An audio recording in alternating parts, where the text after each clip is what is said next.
Comme Son Excellence, Monsieur le ministre, vous a dit, ça n'a pas été facile, les négociations, mais avec un succès d'orgueil de part et d'autre, nous sommes arrivés tous à la conclusion qu'il fallait travailler pour l'amélioration des vécus quotidiens des populations de Mwanda qui, au fait, devraient être bénéficiaires des retombées de cette convention.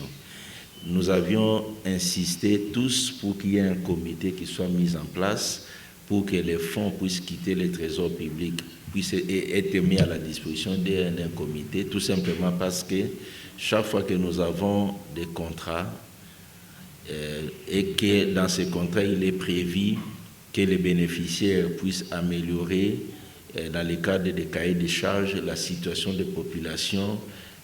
des lieux d'exploitation, cela pose toujours problème, on n'arrive pas à la satisfaction. Voilà pourquoi on a insisté qu'il y ait vraiment cette fois-ci un comité à part et qu'il y ait des fonds qui soient mis à la disposition de ce comité. Et pour la détermination des fonds, ça n'a pas été aussi facile. Il y a eu 40 millions qui constituaient des avances fiscales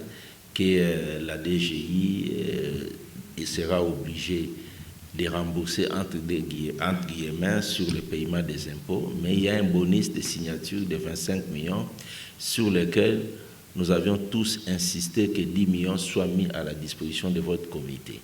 Le comité est sous la supervision du ministère des Hydrocarbures, mais on a voulu qu'il y ait ces comités qui puissent au quotidien gérer ces fonds.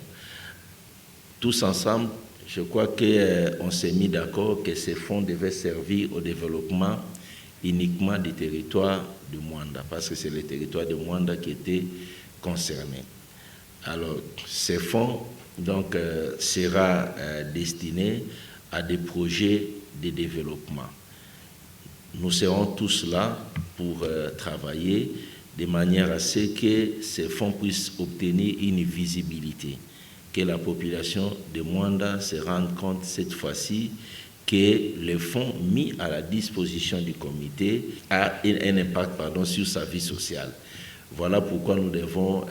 travailler d'arrache-pied et nous devons faire beaucoup d'attention. La présence de l'inspection générale des finances, c'est tout simplement pour vous accompagner.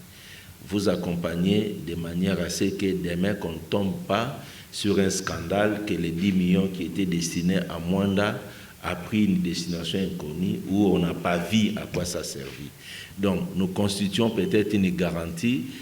pour que tout le monde aussi puisse vous faire confiance que ce que vous êtes en train de faire est suivi et que la population puisse adhérer à cette démarche.